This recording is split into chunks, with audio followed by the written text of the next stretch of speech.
thanks for joining me for this episode of A Drink from Upstream. If you're familiar with this devotional, you know that every once in a while I'll talk with you about a book that I've recently read and maybe encourage you to read that book. Well, today I want to talk with you about 5 books that I've recently read. Late last year, I became familiar with a book that I started reading. And I realized as I started reading it that I needed to do some kind of pre-work before I actually finished that book. So I set that down and I began to pick up some classics. Some of these you will recognize, maybe even some of them you read maybe when you were in high school. But I want to point these books out to you. So the first one that I read then was a classic, George Orwell's Animal Farm.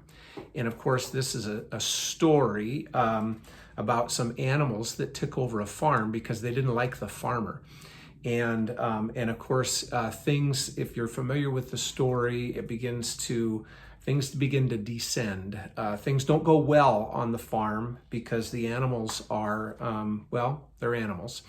And so, but Orwell, of course, was writing kind of subliminally about what he was witnessing in the totalitarian regime of communist Russia.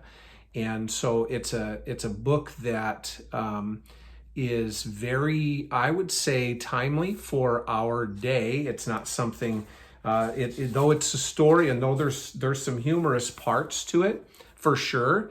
He is an expert with a pen. George Orwell had a very sharp mind, but it's timely. Though humorous at times, it is not funny. And so in the introduction, it says this: things could never get as bad as they once were because, unlike those who came before us, we are good people who know better than to let it happen again. The things that happened in the Eastern Bloc, things that happened in communist Russia, we think they could not happen again. George Orwell would disagree with us, and we would be wise to get our minds sharpened by George Orwell. So I read that one, Animal Farm, and then I picked up kind of the opposite of that book in this way, Brave New World by Aldous Huxley. Aldous Huxley is writing about the same sort of changes in society, but he calls it would be what we would call a soft totalitarianism, where culture itself is imposing a ridiculous new way of life upon itself, and anybody that would disagree with that new cultural norm is basically considered insane. And so Aldous Huxley, this actually is a funny book, but then again, it's not so funny. A great read, and again, some incredible insight into what we're experiencing in our culture today. So Brave New World, Aldous Huxley. And then I followed up with that with another classic, Fahrenheit 451 by Ray Bradbury. And I remember reading this one in high school, but I didn't have quite the understanding. It's a great story.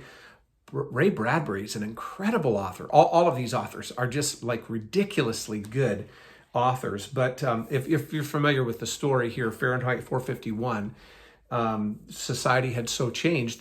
People in this day could remember back when firemen actually put fires out, but things had changed, and now firemen start fires. In fact, they burn books and the houses that those books reside in, and sometimes the people who reside in those houses. And they're burning those books because those books contain different ideas than the cultural narrative, and those cannot be allowed. And so this, friends, if you haven't read that, I'm telling you, you got some good reading to do this summer. Now, the next book that I read in this kind of series of prepping myself for the book that I had discovered at the end of last year, I went back to a classic, George Orwell's 1984, and so this is, oh my goodness, I don't know how to tell you that the things that Orwell wrote about, he was like he's basically a philosopher, political scientist, prophet. And the things that he had witnessed coming out of communist Russia and that hard totalitarianism, he's warning us in his books that things could get that way again. And the fact that he wrote this a generation ago, and we're literally living in what he described in 1984.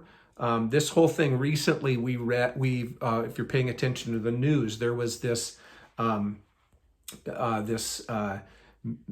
disinformation board, or whatever it was supposed to be, proposed by the present administration, and everybody was saying, those who are opposed to it were saying it's the Ministry of Truth. Well, that's language from 1984. If you've read this book, you know what people are referring to. There are many phrases that are used in today's culture that come right out of George Orwell's 1984. So I would really recommend that. Now, all of that, as I said, was preparatory work for me to read this last book, and it's called Live Not by Lies by Rod Dreher. And I would tell you, you better put your seatbelt on if you're going to read this book, because he's going to take you for a ride. He actually references every one of those books that I just referenced and ties together what's taking place in our culture. And the call is, and he's taking it from somebody else that wrote it. I don't remember the name of the authors back in the 70s, but he the title of the book is just kind of the call there is for people to refuse to live by other people's lies. And right now in our society, there are many things within the cultural narrative that are blatant lies, and they're not. It's not about even not about politics particularly. It's about ethics. It's about morality. It's about religion, Christianity in general, and the encouragement is, by God, don't live by other people's lives. Refuse to surrender to that nonsense. Remain an individual with a particular set of values and hold fast to what has been normal for generations, and don't go by way of the cultural narrative. People are living in a delusion, and we're called to live by the truth and not by their lies. So I know this is way longer than normal, but come on, I'm giving a review for 5 different books. Now you've got your summer reading, and so yeah, you're welcome for that. I hope you pick those books up, and if you do, shoot me a message, a text message, or an email, or something through Facebook, so that I can hear that you've read these books. I'll probably have some more books for you next week.